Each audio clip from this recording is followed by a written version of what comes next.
ሰላሙ አለይኩም ወራህመቱላሂ ወበረካቱ። የት እንዳለው ታውቃላችሁ? የት እንዳለው ልንገራችሁ። ያው ኢትዮጵያ ውስጥ ነኝ፣ የትም አልሄድኩም። በእርግጥ የትም መሄጃም የለኝም። ግን ያው አንድ ቀን ተምብሌኑን ያስቀመጥኩት ፒክቸር እንደሚሆን ተስፋ አድርጋለሁ። መካ ሄጄ ይህንን ፎቶውን እንደማደርገው ተስፋ አድርጋለሁ። እና ዋናው ሀሳብ አሁን የመጣሁበት ምክንያት ምንድን ነው? የሆነ ቪዲዮ ለቄ ነበር ግን አላያችሁትም። ሰው እንድታዩት ነው። ድጋሚ በደንብ ይዩት እስከ መጨረሻው እባካችሁ። ሀቢቤ ላይ አዘን እባካችሁ፣ ይመቻችሁ። ሸይጣንን ለምን አቆየው አላህ ሱብሓነሁ ወተዓላ?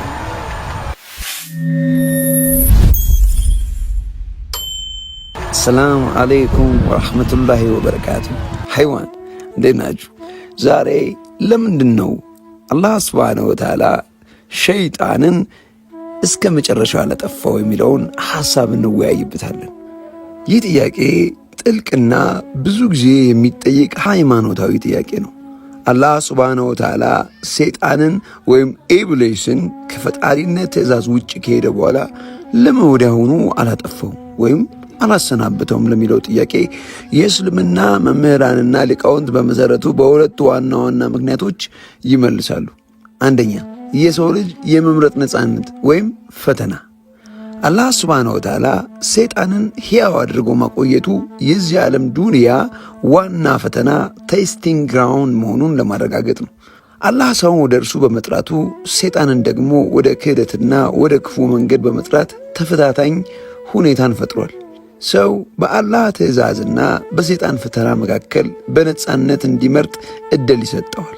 አንድ ሰው በአላህ መንገድ ላይ ጸንቶ ለመቆየት የሚያደርገው ጥረት የሚገለጠውና የሚመዘነው የሰይጣንን ተጽዕኖ በከፍተኛ ሁኔታ በሚኖርበት ጊዜ ነው። በፈተና ውስጥ የተገኘው ኢማን ወይም እምነት የበለጠ ጠንካራና ትልቅ ምንዳ ወይም ደግሞ አጅር አለው።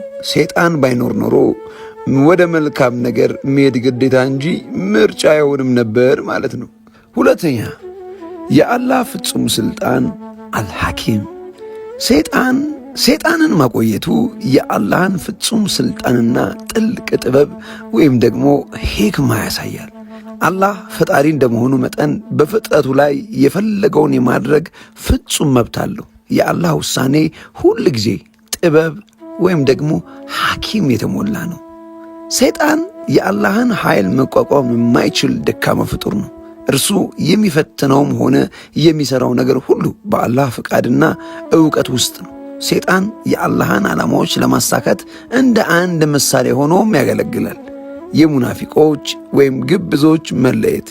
ሰይጣን በመኖሩ ምክንያት በእምነት የጸኑ አማኞችና በውስጣቸው ጥርጣሬ ወይም ግብዝነት ያላቸው ሰዎች በቀላሉ ይለያሉ።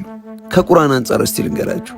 ሸይጣን ወይም ደግሞ ኢብሊስ ከአላህ ዘንድ እየጠየቀው እስከ ቅያማ ቀን ድረስ እስከ ትንሣኤ ቀን እንዲቆይ የሚል ዕድል ነው። አላህም ፍቃዱን ሰጠው። አላህም አለ፣ አንተ ከተጠበቁት እስከ ተወሰነ ጊዜ ከሚቆዩት ነህ። ሱረቱል አልሂጅር 15:37 እስከ 38። ይህ ማለት አላህ ሰይጣንን ያቆየው ለተወሰነ ጊዜ ሲሆን የዚህ ጊዜ ዓላማም የአላህን ፍጹም ፍትሕና ጥበብ በፈተና ውስጥ ማሳየት ነው። ባጭሩ ሰይጣን እስከ ቅያማ ቀን ድረስ መኖሩ በኢስላም የፈተናና የመቅጫ አስፈላጊነትና የአላህን ፍጹም ስልጣን የሚያጎላ ቁልፍ መርህ ነው። ሰላሙ አለይኩም ወራህመቱላሂ ወበረካቱ።